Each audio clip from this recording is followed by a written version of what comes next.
So right now, let's kick off the event. Today's event is called Standing Out from the Crowd, Tips from Recruiters, sponsored by our fine folks at CDW Corporation. So for those who don't know, Fairygodboss is the largest community for women.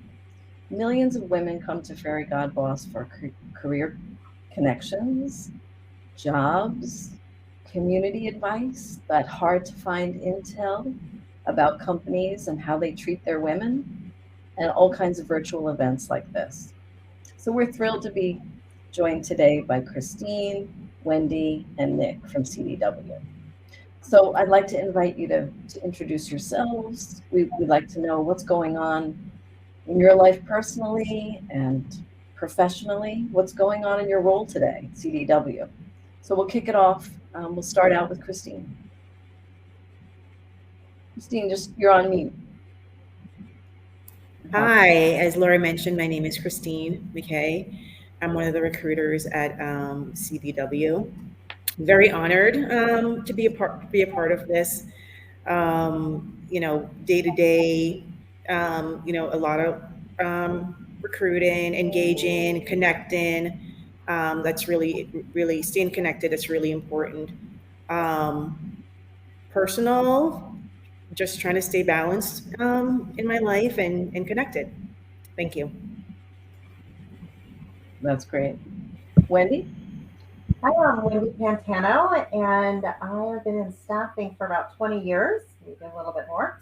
And I've been with CDW for about 9 as a lead technical recruiter. I am based out of Pittsburgh. However, only been here a little while, came from Minnesota. So shout out to everybody in Minnesota.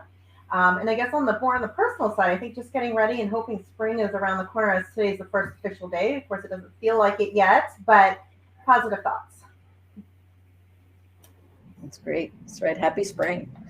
And Nick, last but not least.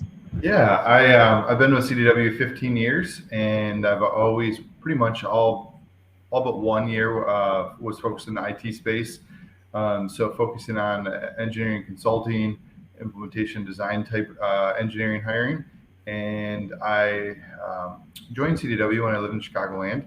And then my wife took a job in Grand Rapids, Michigan. We lived there for about 7 years. And we just recently relocated to Fort Myers, Florida. So we are in Fort Myers, and we've been here about 6 to 8 months. So yeah. Very nice. Sounds sunny and warm. All right, good. I'm excited about our discussion today. So for those of you just tuning in, I just want to give you a reminder. We'll be answering questions that come directly from all of you. So please submit your questions in the chat over on the right, and we'll do our best to respond to as many as we can. Okay, so first question, let's get going. We hear from so many women that it's hard to get past automatic application systems. They don't have a personal connection at a company. How do you suggest women get through these systems? And then it's kind of a two-part. What about making that personal connection? Do you recommend candidates do outreach to recruiters or employees for informational interviews before applying? So I'm like, Christine, you want to kick that off? Or? Sure. I definitely, all the resources that you have, I would say use. Try to connect on LinkedIn. Any resource that you have. I mean, I've even called into companies. I'm just being honest. I'm not saying call, but I do believe that whatever you need to do to kind of stand out from the crowd, you should do that for sure.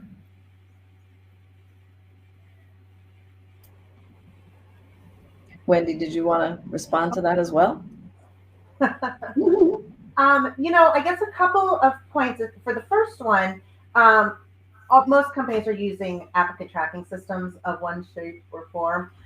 If you notice, and I think where some of them kind of get kicked out, be very aware, I think, of the job requirements, where it's required qualifications.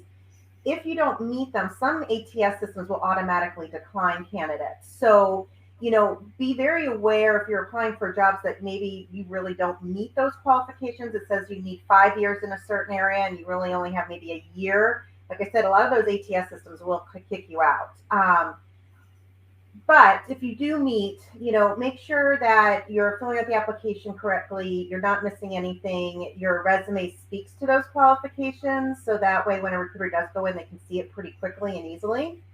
And then, LinkedIn is a great tool where you can typically find recruiters. You may not find the hiring manager, but you probably can find somebody in the talent acquisition team where you can reach out and send messages. I get messages from folks a lot saying, I don't know if this is a job you're working on. However, I have a lot of interest. I applied and I may not be the recruiter. However, I can find out who the recruiter is and then, get those two connected through my channels. So, utilize LinkedIn and, really kind of dig in there and send messages and introduce yourself.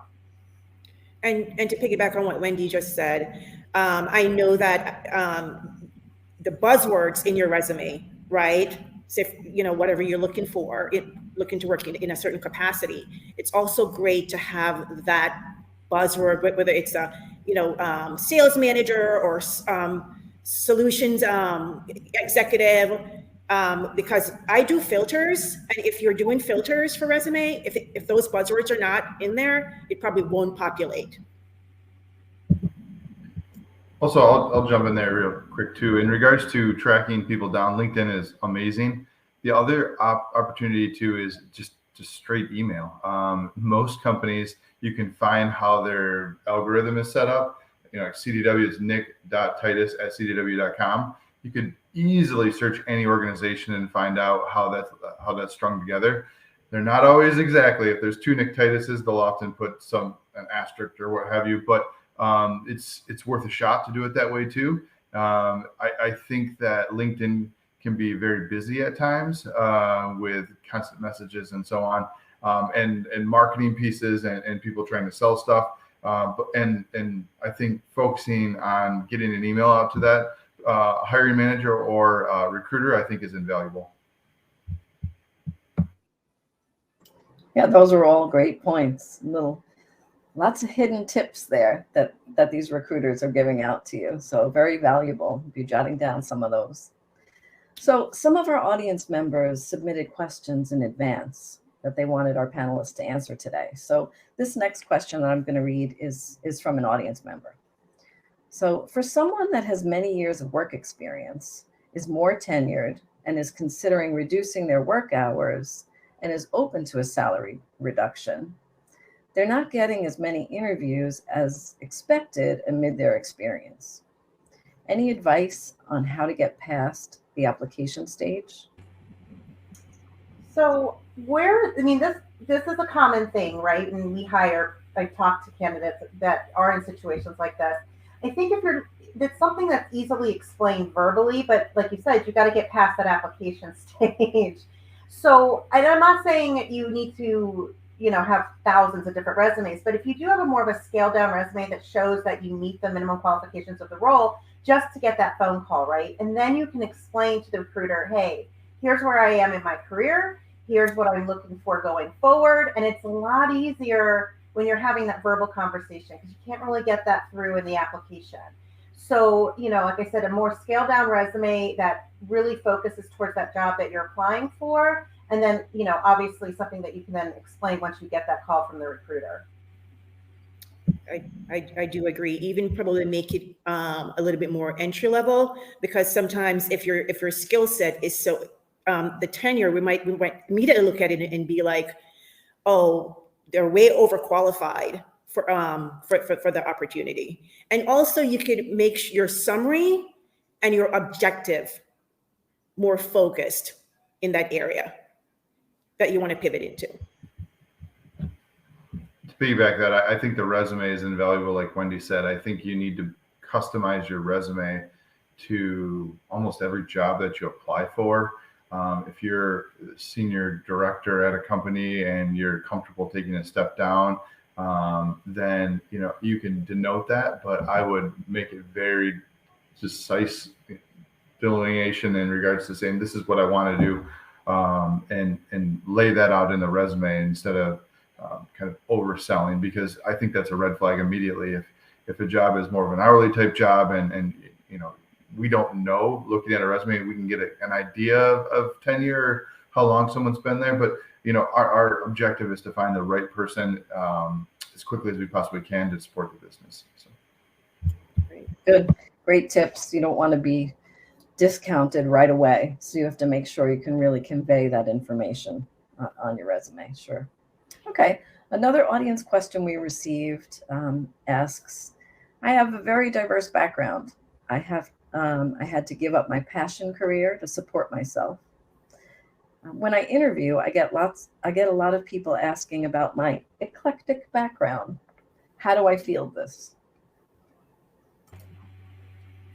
Honestly, I think an eclectic background can play a very good role depending on what you're applying for. And I think it's about, don't wait for a recruiter to ask you that question. I think if you come forward about your great experience that you have and how it's going to apply to the role you're applying to, and that with your diverse experience and things that you gained along the way, how is that going to apply to the role you're interviewing for? And it's something that, absolutely proud of, because you've gained experience, probably different experiences from each role, but combined is going to apply to the role that you just are hoping to get with this company.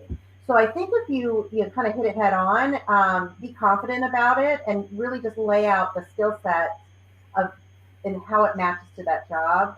Hopefully it won't be something as a topic of why do you have this? It's like, hey, that's great, you have this.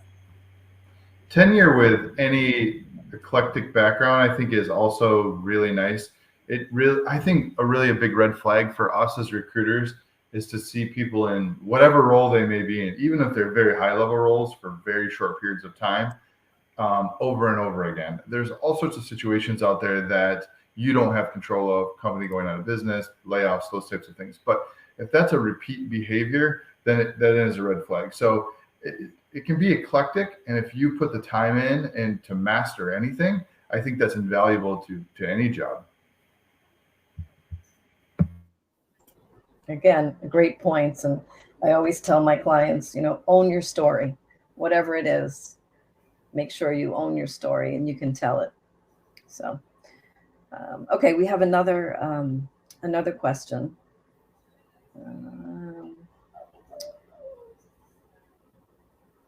Hang on.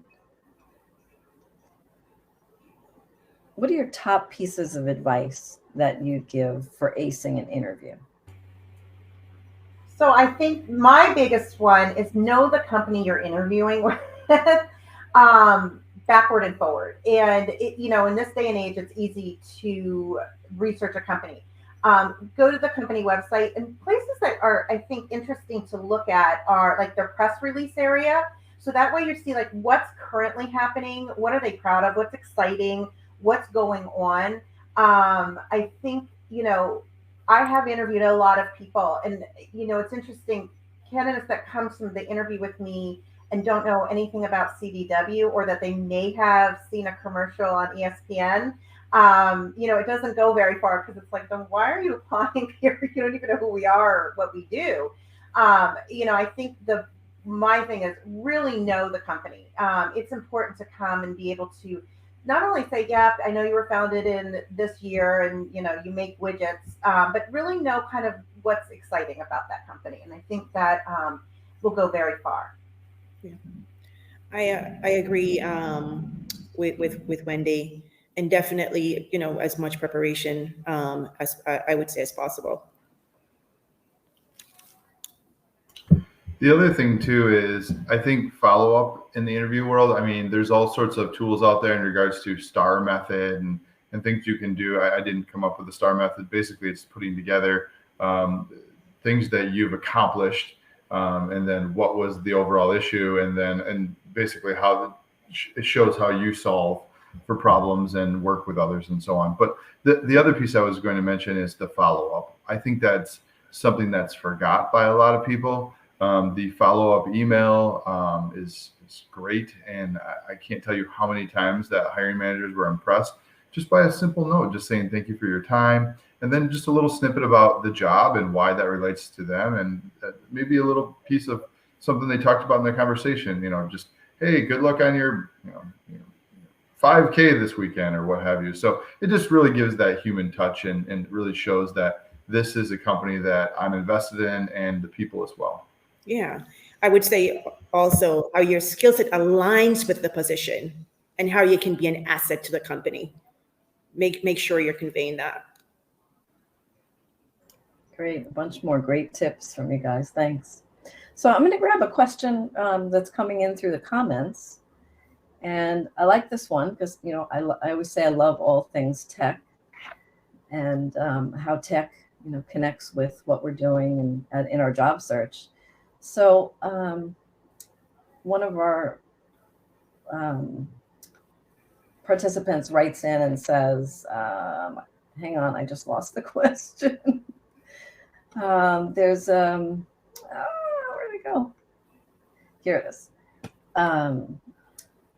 How much value is there in the advice of, no, I lost it again, but I'll elaborate myself.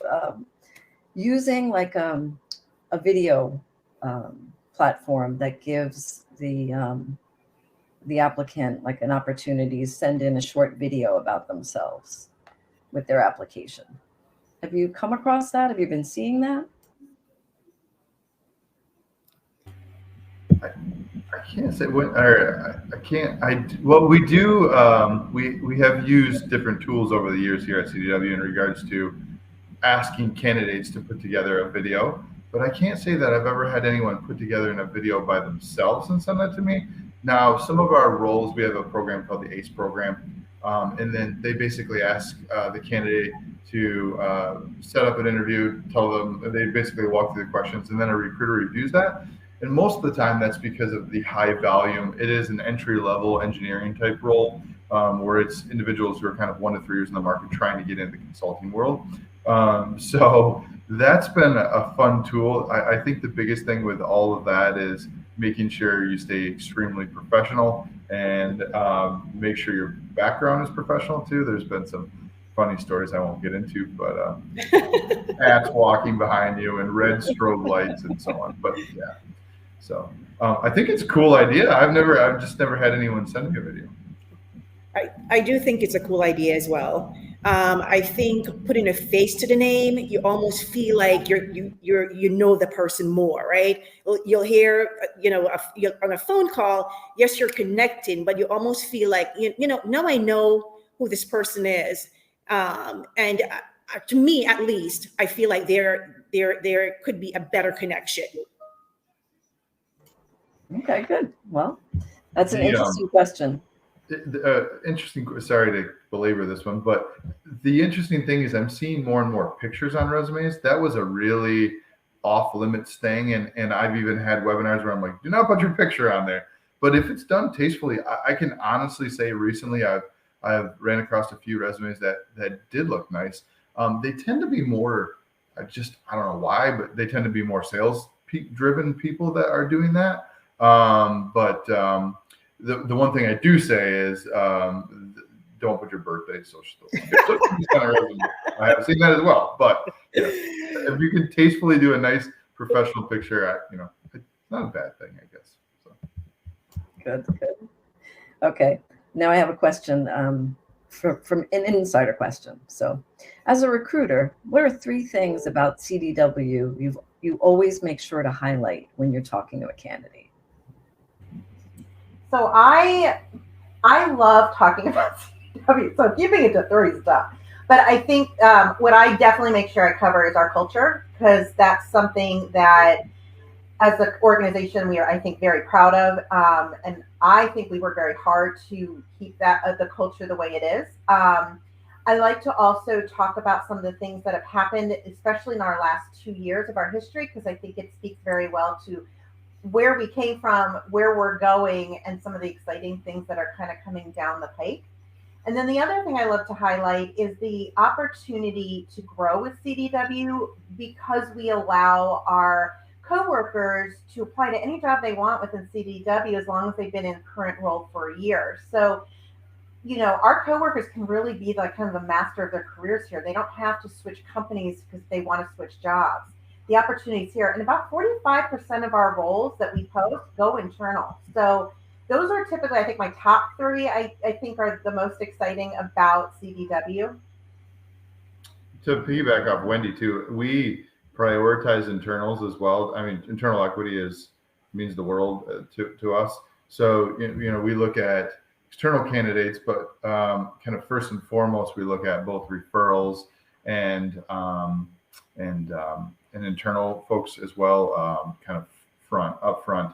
The other thing too, I guess that just popped in my mind is if you're looking at a company and someone can refer you, I think that's also just invaluable, even if they're not even in that department. For us, we use a software called Taleo, and it basically denotes, pops up with a little smiley face saying, this person was referred by Larry. And, I might not even know Larry, but at least it's just one step towards me knowing that that person is connected with somebody at our company. Yeah, that's really important. Christine, did you want to comment or say anything else on that? Or I think they kind of covered it. Like everything. Culture is great. The diversity, equity, inclusion, great. Yeah. Just I tell people this all the time. People are just really kind. Mm-hmm. And I love the internal connections. The saying that so and so. And that's why we encourage candidates to connect on LinkedIn. You never know. Refer somebody. The other thing too is from an engineering standpoint or an IT or technical person, we pay for their certifications as long as they're passing them. I do denote that, but excuse me, that is like invaluable because as you go up, the certifications can be very, very costly. And people in the external market don't have the resources or labs to be able to execute. So they'll have to rent space, rent time, get coaching. We have all that internally. I just think that's such an invaluable thing to people in the IT space who want to continue to grow their career. Okay, I have a two-part question now. What can candidates do to make their application stand out from the crowd? And how should a candidate determine if a job is a good fit before applying to the job? So to stand out, and we're going to go back to that resume. If you put yourself in a recruiter's shoes, we look at a lot of resumes on a day-to-day. And depending on the role, a lot for a specific role. I always tell people, be very specific and bullet point at that top a summary of your qualifications, and especially that they apply to that role. Because I'm going to open a resume, and when I see in the first 5 bullets, 5 years of, outside sales experience and, 6 years in IT technical architecting, and I know I need those for the role, I'm going to reach out pretty quickly. So, long, drawn out, explanations, you definitely do if you want later down the resume, but in that first page, very specific, bulleted is easier, your summary and how it qualifies. Now, a couple of things that, most companies will tell you what's required for the role, the minimum qualifications. So that will give you an idea. It's like, 2 years of pre-sales security architecture. So if you haven't done that, more than likely you're not going to be, selected to interview for the role. But what I do like is, and I've had candidates do this, if they're not sure of the role, like maybe they meet the qualifications, but they're not sure if they're going to, like this role specifically, they will find people on LinkedIn and connect with them and question and say, hey, I saw you are a pre-sales architect with CDW. I am looking at potentially coming to CDW. Would you speak to me and tell me, what you do? And I have to say, I've had a lot of people as of late even do that, which I find extremely impressive as a recruiter that they kind of even did that research. So by the time that they speak to me, they're really knowledgeable, and then they feel much more confident interviewing because they have that inside scoop. I think the soft skills for us in recruiting are what we look for.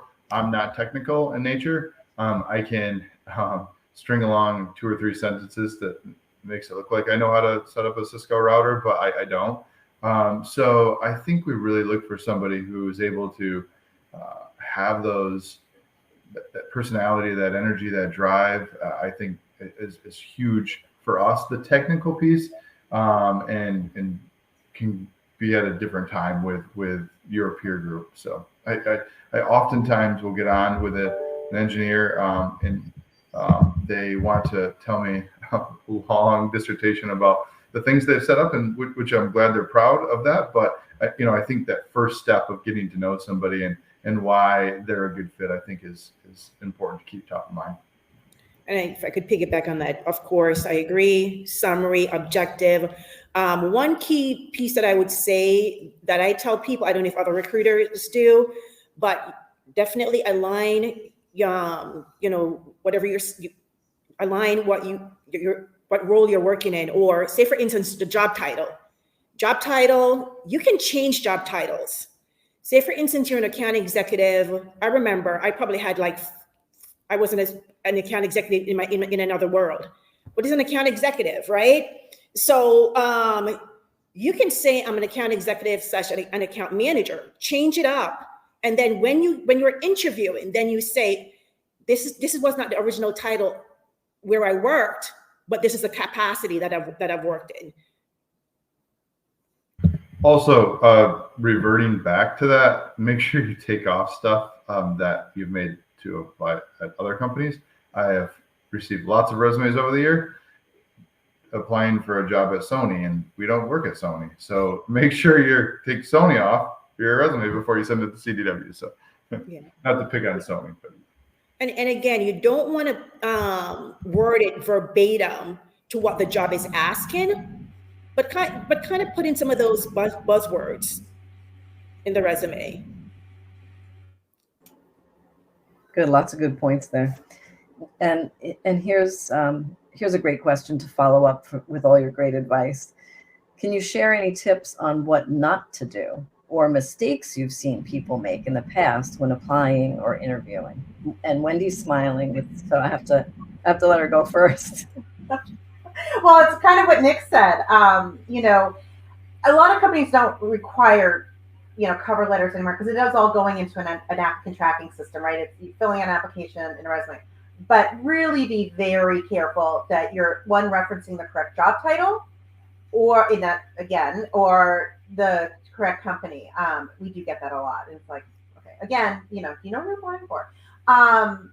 Another, I think, thing is also, if you are sending a message and maybe you don't know if it's, who the audience is going to be, and who's going to be, is it going to be a Nick, or is it going to be a Christine? Is it going to be careful about how you address it. Like, I will sometimes get like, dear sir, like, but I'm not a sir, and you're taking a lot of things, into context. It's just professional, because you don't want to come across as like you would not pay attention to, not knowing your audience and how you want to come across. Especially for, within our world at CDW, because a lot of our roles are customer facing in one way, shape, or another.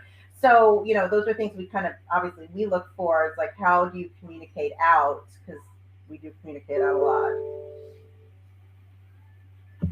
lot. Professional dress, I think, is important. It doesn't, I think the days of, I think it's mirror and matching. I don't know that you have to wear a suit, but it doesn't ever hurt.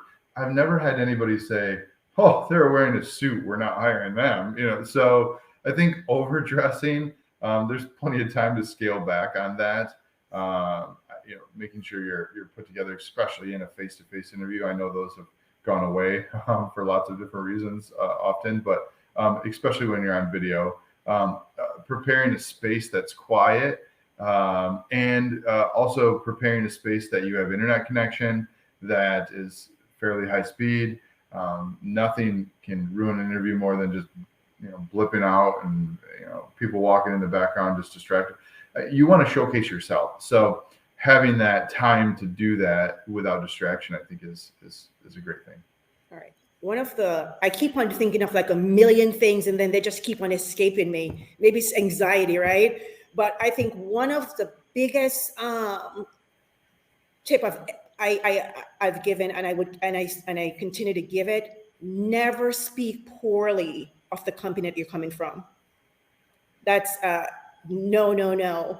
Also, just make sure that your resume, it's clear, it's concise. I recommend, but this is just me, don't go back more than 10 years. And make sure grammar, your spelling, all of that. And I'll piggyback on what Wendy said. I've actually had a candidate, they kind of rescinded the offer because this is years ago, so I don't know if that's even proper anymore. He actually sent an email, and it was so badly done. And this was like a sales position, or a position where you're in constant communication with the client, and they're like, we can't hire this person, right? So yeah. Great, thank you. Okay, I have a question now about application gaps. Can you offer any tips or tricks to our audience today about crafting job applications with gaps, employment gaps? I can kick off this one. I think gaps can be filled in with preparation. It doesn't necessarily have to be employment. For example, if you were a Microsoft engineer, you had children, you decided to stay home for a few years, and then let's say you were brushing up your skills, I would denote that what you were doing in that time frame, and really spell out that in regards to, it doesn't have to be a company. We're just looking for where you were during those times, and big gaps are just raise questions. So why not eliminate that? And it doesn't have to be a company. It can be whatever you were doing. And then I could also suggest like just having the resume more functional than chronological. And you could even just to notice, as Nick is saying, say why, like from year to year, this or that, and also put in like if you were taking certain classes or you were getting certain certifications. Explain what happened during this time. Yeah. And I think we learned a lot about this during the pandemic. That was certainly an example where these, mass layoffs and people were reskilling and were, taking care of a family and a loved one, and there was no choice. And that's definitely a resume tip we learned during that time. Okay. We'll give a little time here to take a few questions from the audience. And one question that's gotten a lot of traction out there has been about around the topic of being laid off. And the audience member writes in and says, I've been told by some that if you've been laid off, it's best to keep your employment status as present on your resume, I guess, or on your LinkedIn for up to 6 months to get more responses from recruiters. But this feels a little disingenuous. What's the best way to present yourself to get an interview after a layoff? Again, and we just talked about like in this times and layoffs being quite common, and especially in the last, almost 3 years. It's not unheard of. And I mean, at least for me as a recruiter, I see it a lot, and people put their dates, until February 2023. Like I said, it's not something I know myself looks at and go, oh yeah, that's weird. I mean, it is very common. I mean, I guess you could leave it as present. But I would say maybe a little less than 6 months, maybe if it's more recent in the last few months, but I don't think it's I don't look at it as a negative when I see that, something's no longer at a company and not currently working because of a layoff. It just doesn't seem odd. Yeah, I think when you start to get the year time frame and you start to question, yeah, what have you been doing? And I think that's it. And if it just stops, like your last job, you ended October of 2022. It's like, well, that was quite a while ago, so what have you been doing? And I think that's where you can really denote that. So yeah, like Wendy said, I think layoffs are very common. I do question why an individual may be laid off 7 times. Maybe it's them. But if it's a company that people know about and it's not real frequent, then it's not a red flag. This next question that I grabbed has a little bit to do with the same topic, and the audience member writes in, is it necessary to give references from the last company you worked with? It's not real. Well, it depends on the company. So, like, for instance, at CDW, we do not check references. And I think a lot of companies are getting away from that. Obviously, if you're going to give references, you're going to give people that you know are going to give you a good reference. Right? It's not going to be like, oh, this person really didn't, and I did not get along. Call them. So, if a company requests or wants a reference, I mean, you definitely want to provide a reference of somebody with a job that you've worked with for a good amount of time at least, and that knows your work well, so that at least they can answer maybe specific questions about your work style and who you are. If your last job, you were only there for 6 months, then, maybe you go to the job prior to that. I don't think that's really necessary so much, but just ones that, people that you feel can speak well to your experience. I don't know about everyone on this call, but I wouldn't put them in there if they're not requested. It's just more clutter. I mean, you want your resume to just showcase you and be outstanding. And then if somebody says, we do check resume or references, then okay, at that point, maybe someone above them and a peer and so on. But yeah, I wouldn't just put that out there. Also, make sure your reference in years past, not a CDW, I've checked references. Make sure your reference knows that someone's going to call them. That's quite awkward as well when you call them. They're caught off guard by that. Definitely. That's a definite. Make sure your references, you've given them your updated resume, you're all speaking, on the same, to the same story, for sure. Yeah, I have heard that companies have asked for a reference at your last position. So that, that can be tough depending on, how you left off there. Yeah. And in my other life, the thing too is they usually ask for like a supervisor, right? And as Nick said, if the supervisor you didn't leave in the best light, that supervisor is probably just going to give start dates and end dates and say if you're hireable, if you're rehirable or not, right? And if the person really likes you, then because I used to read between those lines too, right? When someone goes, oh yeah, she was here from March 2020 to 2022, yes, rehirable, nothing else. But if someone starts to elaborate like on the skill set and how lovely she was, then you kind of know that that person was an asset or something like that. Definitely getting that read between the lines, what you're hearing, right? Certainly. Okay, we have another audience question, and again, this relates a little bit to what we're talking about with the kind of sharing comments about other people. And she writes in and says, how do you sell yourself internally for another role if you have received a poor performance review? It's a tough one. So I can tell, because we do this a lot, obviously we have a lot of internal applications. Recommendation and what usually works, okay, you may have had a poor performance review. As long as you understand and you're working towards the correcting why that happened. The other thing is if there's another team you're trying to get into and maybe it's a different role, reach out to somebody on that team, job shadow them, understand what their role is, network within that team as well, because that goes a long way. I mean, a long way. And then that way, when you interview for the role internally, you can speak very, very, very directly about that role, your experience, maybe why you had not a great review, but how you're working to correct that and how those corrections would apply to the new role, because you job shadowed, you networked with the team, and things that you can speak directly to that manager in that group.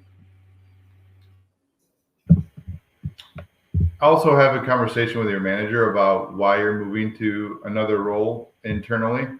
I think that is a great thing to do, regardless if you're a well thought of employee. I think that there have been lots of times where people didn't want to necessarily hurt their current manager's feelings, and then they go apply for a role, and then it actually hurts their manager's feelings because they're like, "Why wouldn't you have told me that?" So I think transparency is a big thing. And if you did have a bad review, the manager may be like, "Hey, you'd be great as an administrative assistant or what have you," and then have their backing to do that. And then even ask them, are you willing to speak to that and say, hey, maybe I wasn't a great outside salesperson, but I really, really am good with task focused type roles, and this role is a better fit for me. Very good. Good. Okay. I have a question about interviewing, and I think this is where recruiters can definitely offer their advice. The audience member writes in and says, I believe I may be a little too enthused and maybe long-winded in my interview question responses. And I see Wendy smiling. And so I want to know, what's the ideal timeline for an interview question response? Get it. Yeah, I don't know if there's a time limit per se, but you really need to listen to the cues of who you're, the recruiter or who you're interviewing with. Because sometimes you will, if somebody's going way off track or down a rabbit hole that's like, I don't know, far away, I'll kind of reel them back in and then hope that they get the hint. It's like, okay, let's just try to stay on track. I think being enthusiastic is great. But you want to be specific, and I know Nick mentioned this earlier about the STAR method for interviews, which is a situation, task, action, and result. If you can think about, before you go in an interview, on how you're going to frame examples of what you've done in that kind of pattern, it will keep you, I think, from going too far off track, because you're going to talk about a very specific situation briefly, the tasks, the actions you took, and then the result of that will hopefully kind of keep that from going off track. Yeah, I think you should also plan those out and then can just kind of mold those to the questions. So I do think you should have 3, 4, 5 examples before you even get on the phone of things that you've done, instead of just on the fly, because on the fly often leads to this rambling nonsense for a long time. Whereas if you practice out these 3 things you've accomplished, and then whatever that question is, you can say, hey, of these 3 things, that's the best one. And then you can kind of craft it a little bit towards that and have a very delineated answer. Yeah. I always say, you don't want to make it feel like the person is pulling teeth to get information out of you, right? But I would say stay away from much of personal as you can. Yeah. That's also an interesting thing too. I just thought of this, like with LinkedIn and all the social media things out there. If the hiring manager is into fairly mainstream normal things like running a marathon or what have you, kind of have to be careful what people are into. But anyhow, you can bring that up. I think that speaks volumes to getting. Hey, I looked up who you were and what you've done and how long you've been at the company and your accomplishments. And hey, I see you run marathons. I run marathons too. And then create that bridge right there. And then, then I think a little bit of communication in regards to personal stuff is fine, but I do agree with Christine. You got to keep it professional. That's good. Getting that human piece that you mentioned before is really important too. So, a few of the other questions coming in. Let's see. A few things about cover letters. I don't know. CDW, you mentioned as a group you don't take cover letters. Is that true? Well, we take them. It's not required. I don't think a lot of companies are. Sometimes I'll actually hear or see something that says, "Please include a cover letter." But it's, like I said, since you're going through an ATS system and the resume is really kind of where it's at, cover letter is just not really a exciting thing. Yeah, maybe a second interview for a cover letter if you're in person or something like that. But yeah, I don't often read them unless I really like the person and I have some kind of interest, and then I'll actually go back and read it. Generally, I'd always look at the resume first. And I think applicants painstakingly, work on cover letters and telling their story. So that's good to know. How much value would you add to a service like JobScan? Are you familiar with that? JobScan.co or .com to make your resume ATS friendly. I'm not familiar. I think a lot, I mean, what it will do is it's help pull out those keywords. So when it goes into the ATS, obviously it's going to pop it. Hopefully not, it should match it. So, but you can do the same thing, I guess, where you're not going to get rejected if you don't have like certain keywords in your resume that match the job description. I've never used it or seen it, but kind of goes to the fact of make sure your resume touches on your experience that applies to that role. Application too, over the organization that you just mentioned, make sure you're spelling things correctly with capital letters. It does look very jumbled when someone doesn't capitalize their first name, capitalize their last name, because we do get the application. And that's the first thing we see before we see the resume. So if it's all jumbled, it's not you're not starting off on a good foot. A few good tips there. Thank you. Another one that Wendy, sorry. This is professional emails.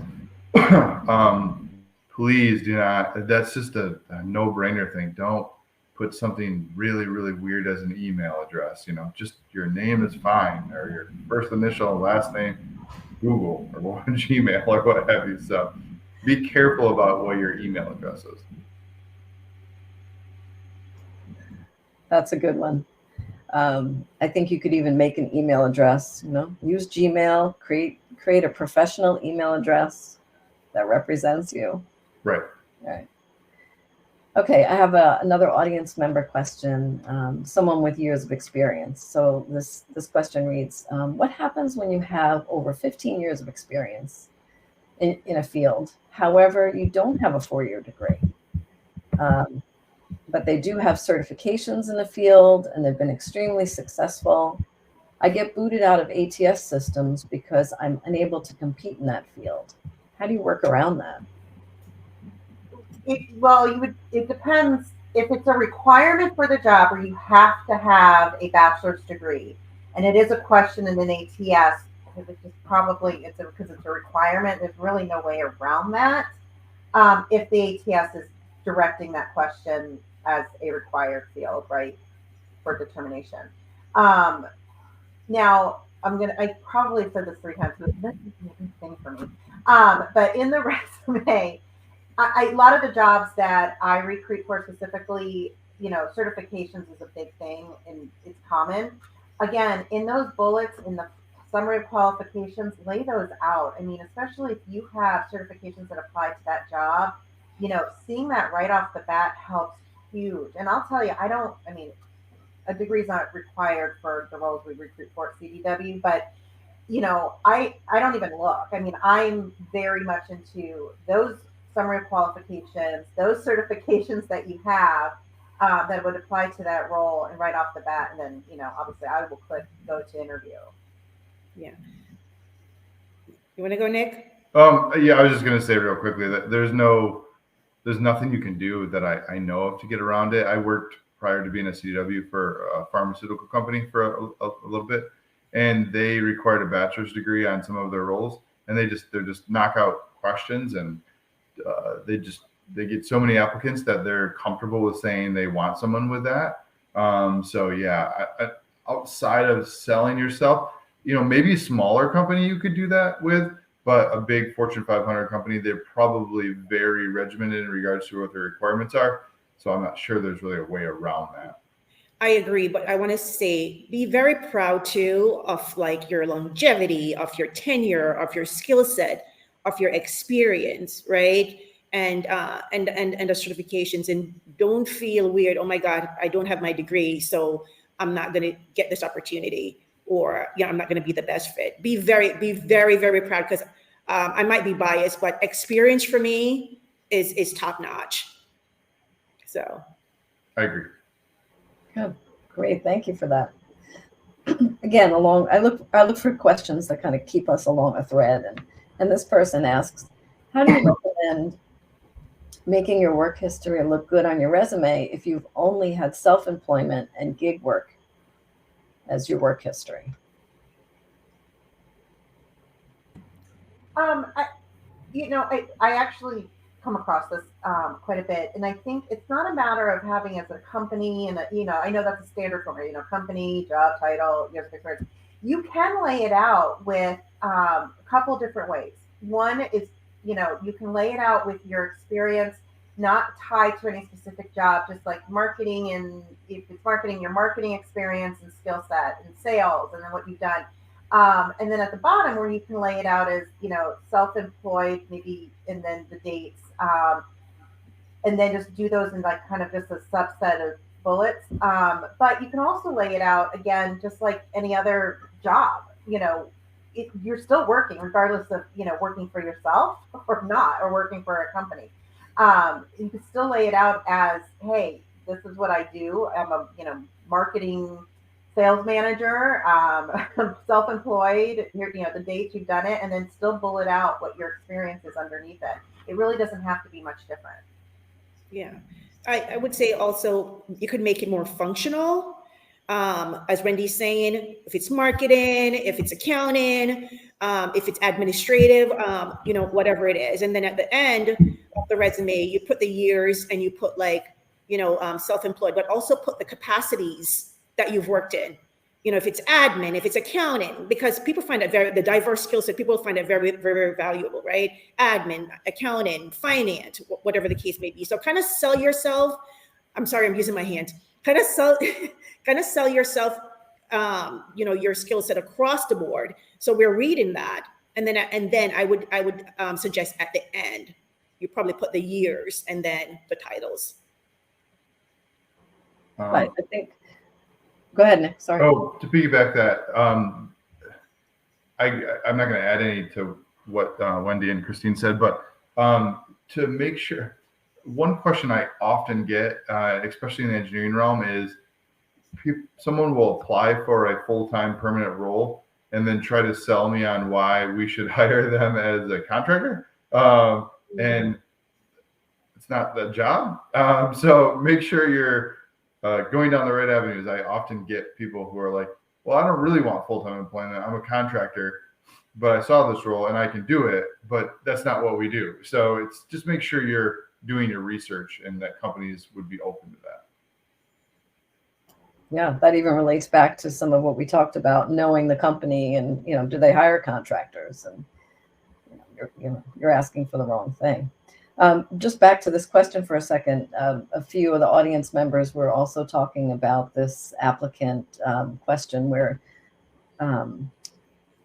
they wanted to remind others to use your volunteer experience as well. If you've done some volunteer work and you haven't had a lot of work history, those are also could be great skills to add to your resume too. All right, so we're getting close to the end. We're at 1:55, which is exciting, and we have a question about you personally. So we want to ask you, what advice would you give to your younger self? So who wants to kick that off?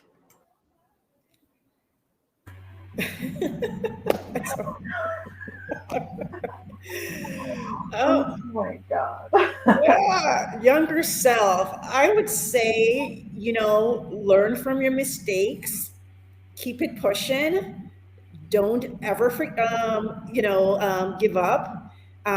There is no in my vocabulary, or I can't do it. I don't have those words, right? So that's what I would tell my my younger self that things are going to happen. Just get up, brush your knee off, and keep it pushing.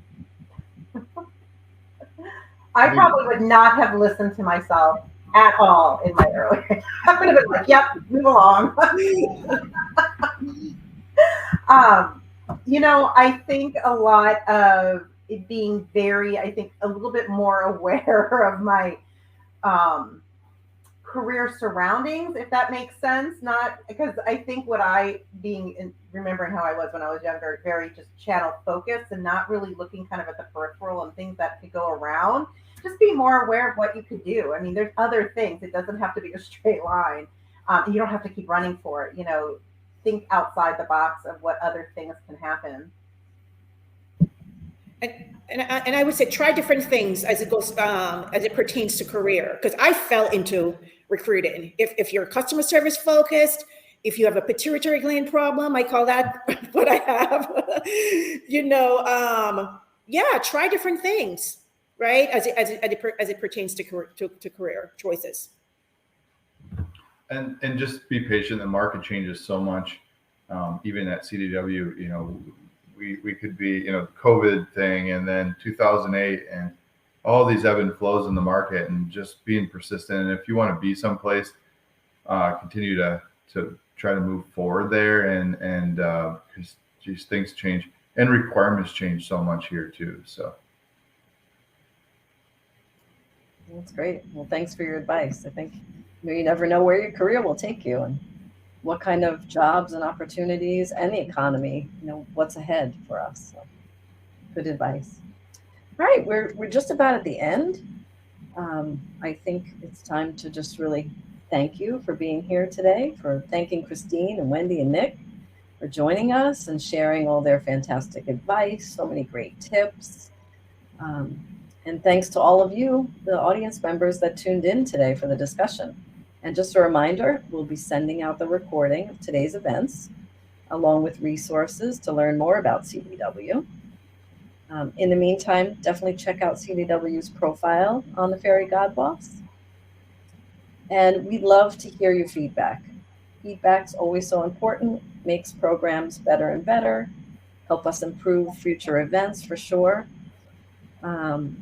Please head over to the Typeform tab on the right-hand side of your screen and share your thoughts in a quick 1-minute survey. And that's it. We'll see you next time, and thank you for joining us today.